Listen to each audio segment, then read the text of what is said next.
आनंद कंद सच्चिदानंद श्री कृष्ण चंद्र चरणारविंद मकरंद मिलिंद महानुभाव। आज हमारे पास किन्हीं सज्जन महोदय का प्रश्न आया है कि प्रश्न अत्यंत हास्यास्पद है, किंतु होता है कि समय समय पर लोगों के मन में एक चिंताएं उठती हैं, हम किसी को वश में कर लें। ऐसे ऐसे अपने अपने कर्म संस्कारों के अनुसार ऐसे इंटरेस्ट, ऐसी रुचियां लोगों के मन में होती हैं। तो प्रश्न करने वाले ने ये पूछा है कि किसी को वश में कैसे करें। तो देखिए, हम सर्वप्रथम तो यही कहेंगे, किसी को वश में करना ही नहीं चाहिए। सब तो पहले ही माया के वश में है, अब आप और उसको वश में कर लीजिए, तब उसकी क्या हालत होगी। ग्रह ग्रहीत पुनि बात बस, ता पुनि बीछी मार, ताहि पियाय बारुणी, कहिए कहा उपचार। एक तो बंदर, ऊपर से ग्रहग्रस्त, उसको ग्रह ने पकड़ लिया। अपुनी बात बस, उसको वात रोग हो गया, अर्थात हिस्टीरिया हो गया, हवा चढ़ गई, वायु विकार हो गया, वायु गर्म हो जाना जिसे कहते हैं। तो उसको दौरे पड़ने लगे। और फिर उसको बिच्छू ने डंक मार लिया। और ताही पियाई बारुणी, फिर उसको मदिरा शराब पिला दी गई। अब सोचिए उस अकेले बंदर का क्या हाल होगा। ऐसे ये जीव पहले ही दुखी है, आप और उसे दुखी कीजिए। तो हास्यास्पद है, ठीक है, किंतु वशीकरण देखिए, आप संभल कर बैठिए थोड़ा। वशीकरण नहीं करना चाहिए, क्योंकि वशीकरण करने से जीव जो है भटक जाता है। और किसी का वशीकरण करने का अर्थ सीधा सा है कि जो वश में किसी जीव को, किसी भी मनुष्य को, किसी प्राणी को करता है, तो वश में करके वह उससे अपना कार्य निकलवाना चाहता है, स्वेच्छा से चलाना चाहता है। उससे तो पाप होता ही है, स्वयं भी वह ऐसा करके पाप करता है। वश में करने का हमें कोई दूसरा कारण नहीं समझ में आता। अनैतिक, अमानवीय, ईश्वरेच्छा विरोधी, ईश्वरीय वेद शास्त्र की आज्ञाओं के खिलाफ जाकर काम करने के लिए जो तैयार होते हैं, ऐसी कुछ आवश्यकताओं की पूर्ति भर के लिए, अर्थात ये एक शब्द में कहें तो अपने स्वार्थ पूर्ति के लिए किसी व्यक्ति को वश में करना, ये घोर निंदनीय है और नरक का कारण कहा गया है, नरक का खुला द्वार है। तो ऐसे जिस किसी को भी वश में नहीं करना चाहिए, और ऐसी विद्याओं का, ऐसे मंत्रों का, ऐसे किसी भी वस्तु का प्रयोग नहीं करना चाहिए, नहीं करना चाहिए, कभी नहीं करना चाहिए। घोर दुर्गति होती है। उस जीव को तो तुम अपने इशारे पर, नक्शे कदम पर चला लोगे 4-6 दिन के लिए, उसके बाद तुम्हारा जन्म जन्मांतरों तक जो घोर पतन होगा, तुम्हारी दुर्गति दुर्दशा होगी, उसे कौन देखेगा। तो ऐसा वश में करना किसी काम का नहीं, ये तो घोर निंदनीय है।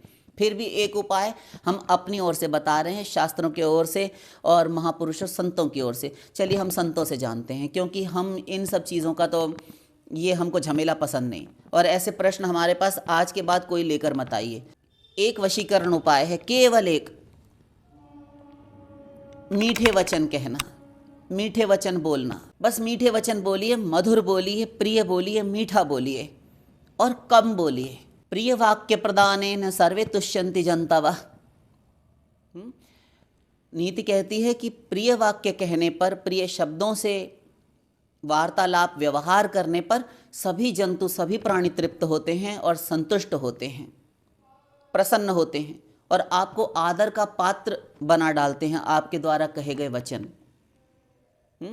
वचन का दरिद्रता, मीठे वचन कहने में कोई दरिद्रता नहीं है। हमारे गुरु महाराज ने भी कहा, मीठा बोलने में क्या लगता है, इसलिए मीठा बोलो। जो कुछ भी बोलो सारगर्भित बोलो, बिना पूछे मत बोलो।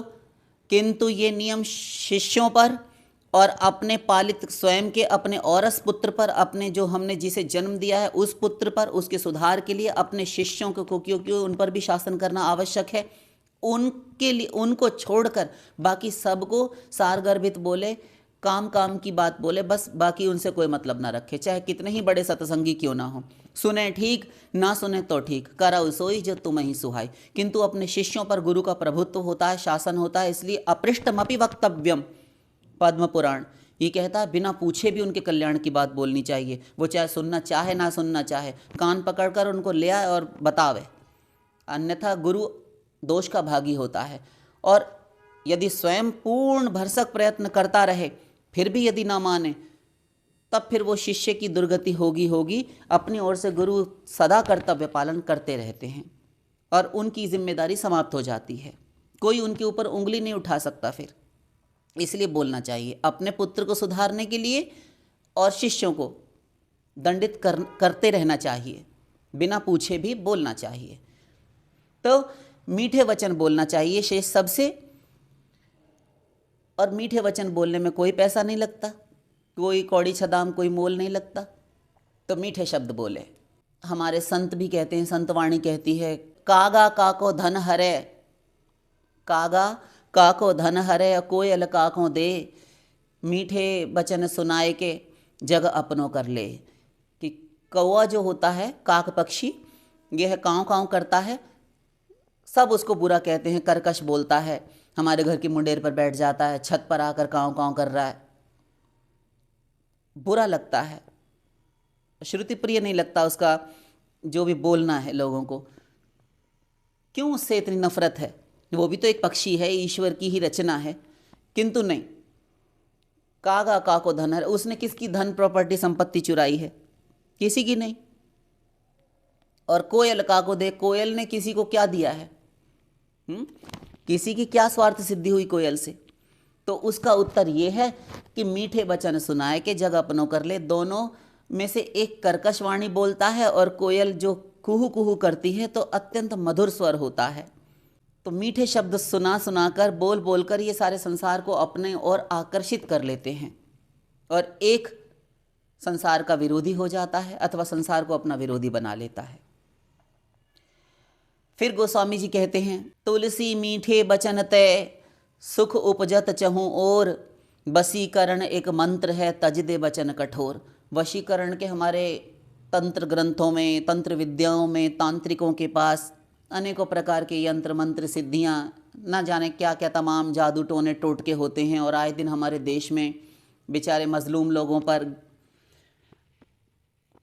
सीधे साधे भोले लोगों पर इन तंत्र विद्या का प्रयोग लोग कर लेते हैं, तो ये खराब होता है। किंतु हमारे संत जो हैं इतनी सफाई से बोल गए कि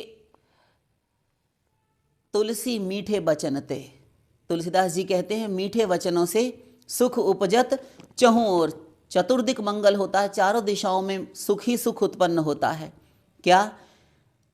वशीकरण एक मंत्र है। वशीकरण के कोई यंत्र मंत्र तंत्र टोने टोटके मत कीजिए, अभिचारिक प्रयोग मत कीजिए। एक ही मंत्र हम दे रहे हैं, गोस्वामी जी का उद्घोष है, चैलेंज करके कह रहे हैं, तज दे वचन कठोर, कठोर वचन बोलना छोड़ दो, आप मीठा बोलना शुरू कीजिए, सारा संसार आपको अपनाने लगेगा, प्रेम करने लगेगा। और कैसा वश में करना चाहते हैं आप? तो ये नहीं करना चाहिए।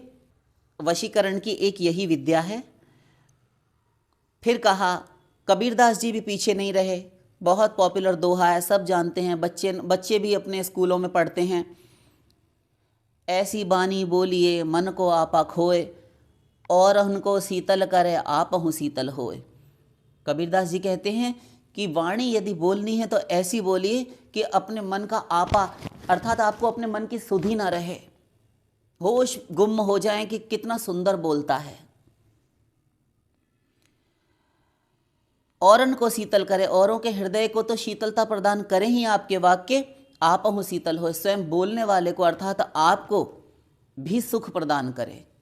क्योंकि जब हम मीठा बोलते हैं, आक्रोश, अमर्ष, क्रोध, चिढ़, झुंझलाहट, ये फ्रस्ट्रेशन जो निकालते हैं ना, इससे अंतःकरण दूषित होता है, सारा रक्त शरीर का दूषित हो जाता है। इसलिए मधुर बोलना चाहिए। इसके सिवा हमें भी कोई उपाय नहीं पता, और वशीकरण का एक ही उपाय है जो संतों ने अभी बताया। हमने कई संतों से जो साखियाँ इत्यादि में संतों ने कहा, इन्हीं महापुरुषों के ही वाक्यों को आधार मानकर हमने आपसे कुछ कहा है। इसी के आधार पर आप भी चलिए और तंत्र विद्याओं का प्रयोग मत कीजिए, और ये घातक है, प्रयोगकर्ता का ही समूल नाश कर देता है। तो वशीकरण का एक ही उपाय, केवल मधुर वचन, मीठे वचन, प्रिय वचन। सत्यम ब्रूयात प्रियम ब्रूयात, माँ ब्रूयात सत्यम अप्रियम। सत्य बोलो, प्रिय बोलो। अप्रिय यदि है तो वह सत्य भी मत बोलो। किंतु यह वाक्य शिष्यों पर और अपने पुत्र पर नहीं आता, फिर से कह रहे हैं, चाहे कड़वा भी हो और यदि हितकारक है तो बोलो। ऐसा होता है। शेष सबसे न्यूट्रल, उदासीन होकर रहना सीखो, जिनसे हमारा विशेष मतलब नहीं है, सुनते हैं चले जाते हैं, फिर अपने घर पर वो क्या करते हैं क्या नहीं करते। तो एक गुरु इतने सारे शिष्यों के, इतने सत्संगियों के पीछे डंडा लेकर, लठिया लेकर कब तक घूमेगा। तो उदासीन हो जाना चाहिए। भगवान राम ने भी सरेंडर कर दिया, करौ सोई जो तुम ही सुहाई, जो आपको अच्छा लगे वो सब कीजिए। भगवान किसी की प्राइवेसी नहीं छीनते, कर्म करने की स्वतंत्रता सबको दे रखी है कि तुम्हें ये करना है, ये नहीं करना, कह दिया शास्त्रों में, फिर भी करो सोई जो तुम ही सुहाई, जो अच्छा लगे वो तुम करो। बाद में जब फल भुगतान कराया जाएगा तो सब मालूम हो जाएगा। तो आशा करते हैं आप समझ गए होंगे। शेष फिर लाडली लाल की